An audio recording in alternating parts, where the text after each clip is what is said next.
Baik, bismillah, assalamualaikum warahmatullahi wabarakatuh. Kembali kita di sesi tanya jawab. Ya, kali ini yang ingin bertanya silakan ajukan tangannya dan mengaktifkan mode mute. Silakan ajukan tangannya. Baik, saya persilahkan. Saya akan memilih yang pertama yaitu Saudari Filsa Rizky. Silakan. Baik, terima kasih moderator. Pertanyaan saya yaitu, jadi mengapa kredibilitas komunikator perlu ditekankan? Terima kasih. Saya kembalikan ke moderator. Oke.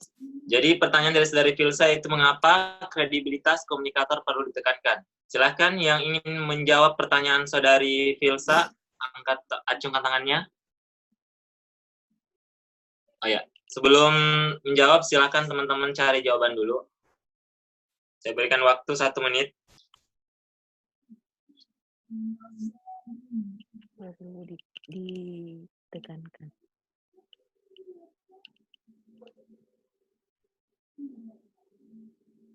Jika sudah ada jawaban, silakan acungkan tangan dan aktifkan mode mute ya. Saya aktif dari tadi. Oke, baik. Saudari Wika, saya persilakan. Baik, terima kasih atas kesempatan yang telah diberikan. Pertanyaannya yaitu, mengapa kredibilitas komunikator perlu ditekankan? Begitu Saudari Lisa? Iya, Saudara Wika. Ya, itu jawabannya, Pak. Yang pertama itu, kita harus tahu dulu bahwa komunikator memiliki peranan yang sangat penting untuk menentukan keberhasilan dalam mempengaruhi komunikan. Kemudian, komunikator itu harus memiliki keterampilan untuk memilih sasaran dalam menentukan tanggapan yang hendak dicapai. Selain kemampuan dalam menyampaikan pesan, terdapat aspek-aspek lain dalam karakteristik personal komunikator yang dapat mempengaruhi respon. Komunikan salah satunya adalah kredibilitas komunikator. Untuk bisa mempengaruhi komunikan, maka kredibilitas komunikator harus benar-benar diperhatikan dan ditentukan. Kredibilitas mengacu pada 3 komponen, yaitu keahlian, kepercayaan, dan eksistensi. Baik, mungkin itu saja yang bisa saya jawab dan jelaskan. Mohon maaf apabila ada salah kata. Mungkin masih ada tambahan dari teman-teman, saya kembalikan ke moderator. Terima kasih. Jadi sebelum saya berikan kesempatan kepada teman-teman semua, bagaimana Saudari Lisa? Apakah penjelasannya sangat masuk? Halo, Baik, Saudara terima Lisa. kasih moderator. Menurut saya pertanyaan diberikan oleh Saudari Wika cukup panjang sehingga saya belum mengerti apa yang dia jelaskan. Kalau bisa ada teman yang bisa bantu jawabkan secara singkat apa saja yang paling bagian pentingnya saja supaya saya bisa Oke. Baik. Oke, saya terima dengan baik dari Saudari Filsa. Jadi saya melempar kepada teman-teman yang bisa lebih merangkum atau merincikan poin-poin tersebut. Silakan acungkan tangannya. Oh ya, Saudari Fitri, silakan. Baik, saya ingin memperjelas sedikit apa yang dikatakan Saudari Wika. Singkat saja, mengapa kredibilitas seorang komunikator perlu ditekankan? Menurut saya itu cuman untuk menunjukkan atau kredibilitas komunikator itu untuk menunjukkan layak tidaknya komunikator tersebut dipercaya oleh komunikannya. Intinya menunjukkan layak atau tidaknya seorang komunikator dipercaya. Itu saja. Saya kembalikan ke terima kasih, Fitri. Moderator. Baik, terima kasih Saudari Fitri. Bagaimana dengan Saudari Filsa? Baik, saya terima dengan jelas jawabannya. Oke. Baik, selanjutnya saya memberikan kesempatan lagi yang ingin bertanya. Ada? Baik. Oke, saya berikan kepada Saudari Wika. Silakan. Terima kasih atas kesempatan yang telah diberikan. Di sini saya ingin bertanya, apakah ada hal yang perlu diperhatikan agar maksud dari komunikasi kita itu dapat tercapai? Terima kasih. Ya, baik. Oke, saya persilakan kepada teman-teman semua yang ingin menjawab pertanyaan dari Saudari Wika. Bagaimana? Oke, kepada Saudari Uswatun Hasanah, saya persilakan. Baik, terima kasih. Bismillahirrahmanirrahim. Baik, terima kasih. Saya akan menjawab pertanyaan dari Saudari Wika, yaitu kalau tidak salah yang saya dengar, hal apa saja yang harus diperhatikan agar maksud komunikasi itu dapat tercapai.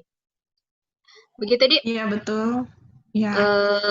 Baik, kita kembali ke dasar lagi. Komunikasi merupakan suatu kegiatan yang dilakukan dalam bersosialisasi antar masyarakat, di mana dalam menyampaikan komunikasi dalam menyampaikan informasi pasti kita membutuhkan yang namanya komunikan atau lawan bicara.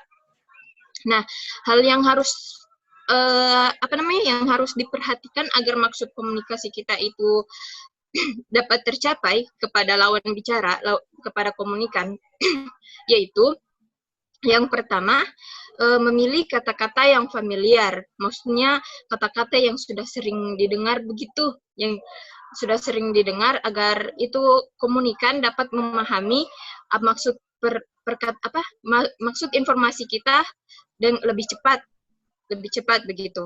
Dan yang kedua yaitu memilih kata-kata yang singkat dan tepat. Contohnya kayak di pedesaan begitu, yang apabila kita menggunakan kata-kata yang bertele-tele, pasti masyarakat yang di pedesaan lambat memahami apa yang kita bilang begitu, apa informasi yang kita sampaikan kepada mereka. Jadi gunakan kata-kata yang singkat tapi tepat begitu. Terus yang ketiga yaitu menghindari kata-kata yang bermakna ganda. Bermakna ganda di sini yaitu kayak kata-kata yang maksudnya kita ulang-ulangi terus begitu. Padahal sama ji intinya. Jadi lebih menghemat waktu di situ kegunaannya. Saya kira itu saja. Terima kasih. Mungkin ada teman-teman yang mau menyanggah atau menambahi pernyataan saya kepada saudari Wika, saya persilahkan. Saya kembalikan kepada moderator. Baik, terima kasih Saudari Uswatun Hasanah. Saya lempar ke penyaji, mungkin ada tambahan.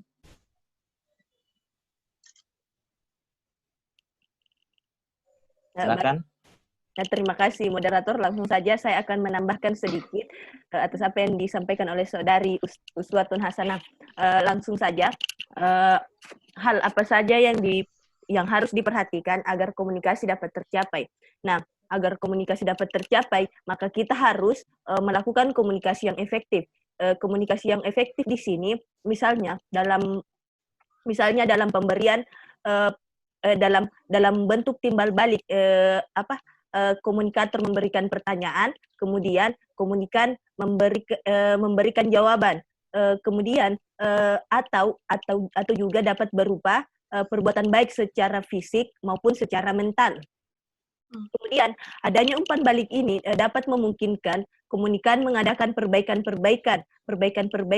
dengan cara komunikasi yang dilakukan. Kemudian komunikan juga dapat mengecek keefektifan komunikasi sehingga dapat menggambarkan kemampuan orang yang dalam menciptakan suatu pesan dengan tepat. Misalnya pengirim pesan dapat mengetahui bahwa penerima pesan atau komunikan mampu menginterpretasikan yang dimaksud si pengirim tersebut. Baik, saya kira demikian. Saya serahkan kepada moderator. Baik, terima kasih atas jawabannya Saudari Fitri. Saya kembalikan ke penanya, bagaimana? Ya, terima kasih atas jawabannya. Saya memahami. Oke, baik. Kita kembali ke peserta yang ingin bertanya. Silakan ajukan tangannya terlebih dahulu. Saya dari tadi. Baik. Baik, saya persilakan kepada Saudari Uswatun Hasanah. Silakan. Baik. Terima kasih kepada moderator yang telah memberikan dan teman-teman yang telah memberikan waktu kepada saya untuk bertanya.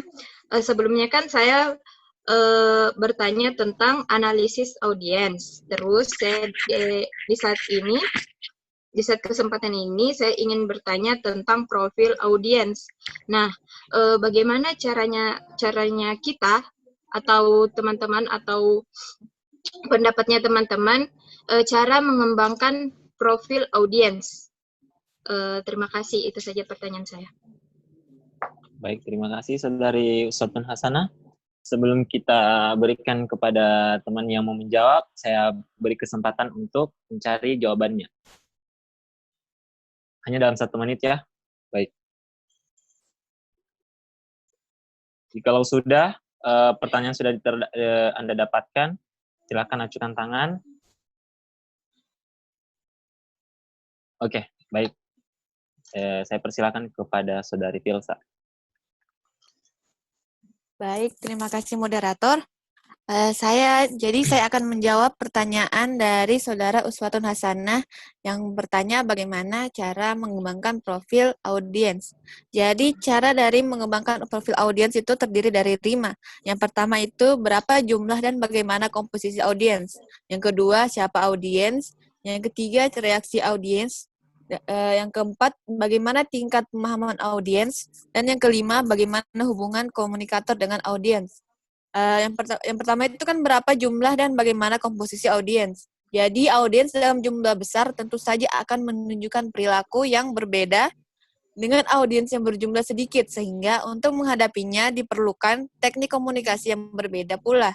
Bentuk dan format penulisan materi yang akan disampaikan juga ditentukan oleh jumlah audiens. Yang kedua, siapa audiens? Bila audiens dituju lebih dari 1 orang, komunikator perlu mengidentifikasi siapa di antara mereka yang memegang posisi kunci atau posisi yang penting. Seperti mereka yang memiliki status organisasional yang tinggi. Yang ketiga itu reaksi audiens. Setelah mengetahui siapa yang menjadi audiens, perlu diketahui komposisi audiens adalah orang-orang yang tidak suka berdebat atau kurang kritis. Yang keempat, bagaimana tingkat pemahaman audiens. Ketika menyampaikan pesan-pesan, latar belakang audiens seperti tingkat pendidikan, usia dan pengalaman juga perlu diperhatikan. Jika komunikator dan audiens memiliki latar belakang yang jauh berbeda, perlu diputuskan terlebih dahulu seberapa jauh audiens tersebut dididik. Yang terakhir yaitu bagaimana hubungan komunikator dengan audiens. Jika komunikator adalah orang yang belum dikenal oleh audiens, audiens harus dapat diyakinkan sebelum presentasi disampaikan. Komunikator yang dengan penampilannya meyakinkan akan membuat audiens termotivasi untuk mendengarkan dan menyimak pembicaraan sehingga pesan dapat disampaikan dengan baik. Sampai situ saya jawaban saya kembalikan ke moderator. Baik, terima kasih Saudari Filsa. Bagaimana Saudari penanya? Alhamdulillah saya dapat mengerti pernyataan dari Saudara Filsa. Ada yang ingin menambahkan atau cukup? Cukup. Oke. Baik, kita kembali lagi ke sesi tanya jawab. Ada yang mau bertanya kembali? Ada?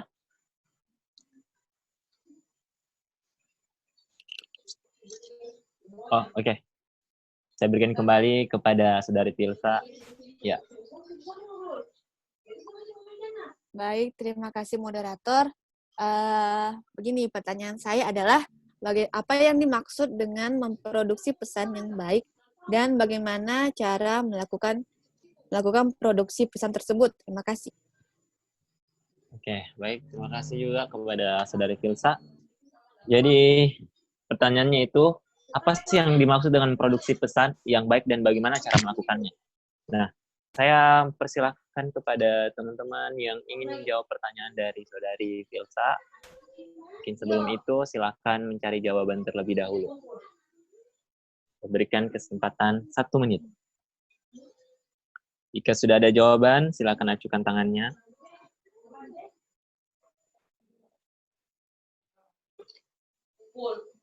Wah, luar biasa. Sudah? Ya. Kita kembali lagi. Seorang penanya menjawab pertanyaan.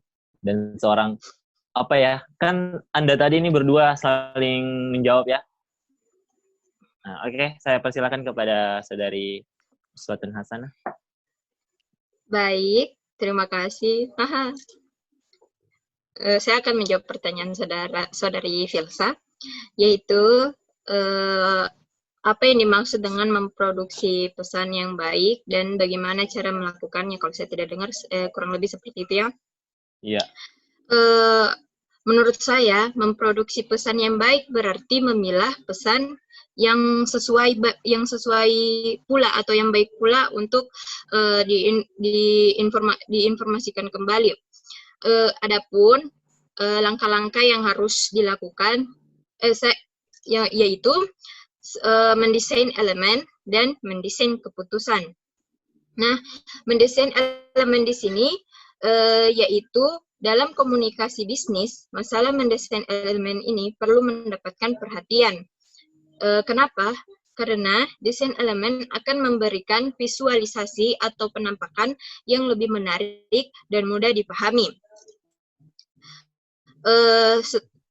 Terus kalau mendesain keputusan, dia itu hal-hal yang perlu diperhatikan seperti konsistensi, di mana desain yang telah dipilih sebelumnya harus digunakan secara konsisten, termasuk dalam penggunaan margin dan sebagainya.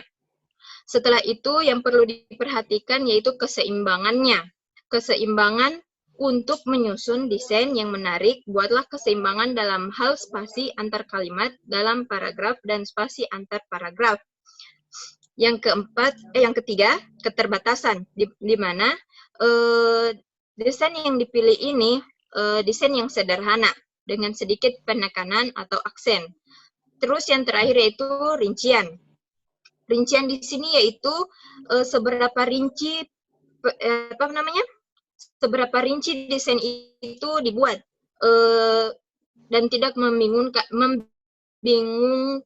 Namun jika terlalu umum atau global dapat membuat pesan menjadi bersifat dasar tanpa penekanan tertentu. Terima kasih, itu menurut saya. Oke, baik. Terima kasih kepada Saudari Uswatun Hasanah. Saya kembalikan ke peserta yang ingin menambahkan. Ada? Baik, silakan. Silakan kepada Saudari Wika. Baik, terima kasih atas kesempatan yang telah diberikan. Pertanyaannya yaitu, apa yang dimaksud dengan memproduksi pesan yang baik dan bagaimana cara melakukannya? Ya, pertama kita harus tahu dulu apa itu pesan. Apabila seseorang itu berbicara, maka pembicaraan itu adalah pesan. Kemudian apabila seseorang itu menulis, maka tulisan itu adalah pesan. Dan apabila kita melakukan suatu gerakan, maka gerakan itu adalah sebuah pesan. Jadi, pesan itu dipengaruhi oleh kode atau kelompok simbol yang digunakan untuk mentransfer makna atau isi dari pesan itu sendiri. Dan dipengaruhi oleh keputusan memilih dan menata kode dan isi tersebut. Ya, kemudian memproduksi pesan yang baik artinya menghasilkan atau mengeluarkan hasil pesan yang menurut kita tidak asal-asalan, bertele-tele, menyajikan ide-ide yang tidak logis, memasukkan bahan-bahan yang tidak relevan, dan ceroboh dalam menyampaikan pesannya. Cara memproduksi pesan yang baik itu bisa dipahami dengan isinya terlebih dahulu sebelum menyampaikan hasil yang didapat di dalam pesan itu. Kemudian, hal-hal yang perlu diperhatikan dalam hal-hal yang perlu diperhatikan dalam memproduksi pesan itu, yang pertama itu konsistensinya. Kemudian konsistensinya itu seperti penggunaan margin, jenis huruf, besar huruf, spasi, dan garis. Kemudian seimbang. Yang kedua seimbang. Supaya desain terlihat menyenangkan, perlu dijaga keseimbangan ruang antara teks, gambar, dan ruang kosong. Kemudian terkendali. di mana terkendali yaitu terlalu banyaknya elemen desain atau terlalu banyak sentuhan dekoratif akan menyebabkan dokumen terlihat kacau. Kemudian yang terakhir itu adalah rincian. Desain yang baik akan memberikan kemudahan bagi pembaca untuk mencari rincian pesan. Rincian pesan ini ditampilkan akan mempengaruhi desain. Mungkin itu saja yang bisa saya jawab. Terima kasih. Saya kembalikan ke rekan saya, Fandi. Oke, baik, terima kasih kepada Saudari Wika. Saya kembalikan kepada saudari penanya. Bagaimana? Baik, jawaban dari Saudara Wika dan Uswatun Hasanah saya terima. Oke, baik, terima kasih. Dan inilah terakhir saya beri kesempatan kepada kalian yang ingin menjawab. Jadi sesi pertanyaan ini sudah terakhir.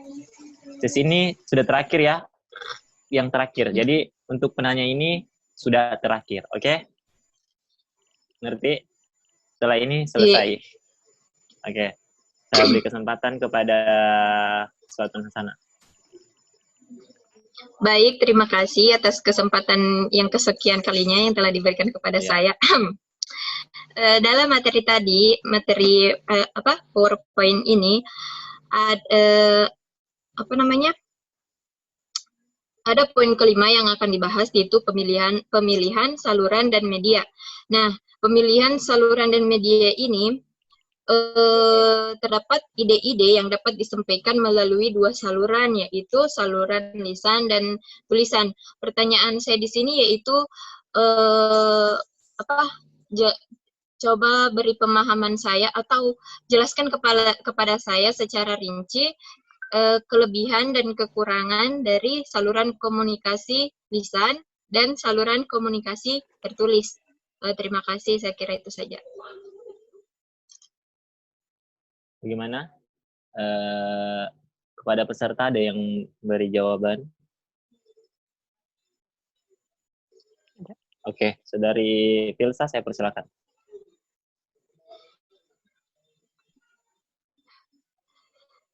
Jadi silakan jawab karena batas waktu kita 7 menit ya. Ya. Baik, terima kasih moderator. Jadi saya akan menjawab pertanyaan dari Uswatun Hasanah, yaitu jelaskan kelebihan dan kekurangan saluran komunikasi lisan dan tertulis.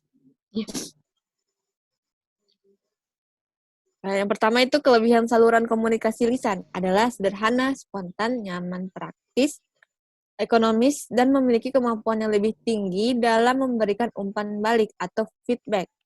Kekurangan dari saluran ini adalah sifatnya yang spontan, sehingga pesan sering tidak dapat direncanakan dan diorganisasikan dengan baik. Di samping itu, pesan lisan yang disampaikan dari orang ke orang akan membuka peluang terjadinya distorsi. Kelebihan dari saluran komunikasi tertulis adalah adanya kesempatan bagi para komunikator untuk merencanakan dan mengendalikan pesan. Kekurangannya yaitu umpan balik secara langsung yang tidak bisa diperoleh dalam waktu cepat. Sekian jawaban saya. Oke, bagaimana Saudari penanya, Uswatun Hasanah? Mungkin ada teman-teman yang masih mau menambahkan, soalnya saya sudah memahami apa yang dimaksud, saya sudah memahami sebelumnya jawaban dari saudari Filsa. Mungkin ada teman-teman yang mau lebih detail lagi menjelaskan kepada saya. Oke. Oh ya, terima kasih Saudara Fitri, saya persilakan. Baik, terima kasih atas kesempatannya. Langsung saja, saya akan membahas tentang apa itu komunikasi lisan dan komunikasi tertulis. Nah, komunikasi lisan ini mencakup misalnya percakapan antara dua orang atau lebih, kemudian pembicaraan lewat telepon, wawancara kerja, pertemuan kelompok kecil, atau seminar atau diskusi, kemudian lokakarya, program pelatihan, pidato formal, dan presentasi penting lainnya. Nah, salah satu dari kelebihan komunikasi lisan itu adalah kemampuan untuk memberikan umpan balik atau feedback dengan segera. Kemudian komunikasi lisan ini juga ekonomis, pendekatan lisan juga bermanfaat apabila disajikan adalah informasi kontroversial, karena reaksi audiens dapat terbaca dari bahasa isyarat mereka, sehingga komunikasi dapat menyesuaikan pesan-pesan yang disampaikan. Nah, untuk komunikasi lisan atau pesan tertulis juga memiliki berbagai macam bentuk seperti surat, memo, proposal, dan laporan. Salah satu kelebihan komunikasi tertulis ini adalah bahwa penulis mempunyai kesempatan untuk merencanakan atau mengendalikan pesan-pesan mereka. Saya kira demikian, saya kembalikan kepada moderator. Oke, baik. Terima kasih kepada Saudari Fitri. Bagaimana Saudari penanya? Oke, terima kasih Alhamdulillah, saya acungan dapat jempolnya. memahami. Oke, karena waktu kita cukup terbatas di media room Zoom ini ya, jadi saya tutup. Bagaimana? Sebelum itu saya ucapkan terima kasih kepada Saudari penyaji, Saudari Fitri Arianti, dan teman-teman semua yang telah memberikan jawaban serta membantu penyaji menjawab pertanyaan-pertanyaan ini. Terima kasih sekali lagi. Baiklah, itulah tadi terakhir pertanyaan dan jawaban dari rekan-rekan semua. Mungkin hari ini kita tutup. Assalamualaikum warahmatullahi wabarakatuh. Waalaikumsalam warahmatullahi wabarakatuh. Terima kasih kepada Ibu Video yang telah menonton video kami.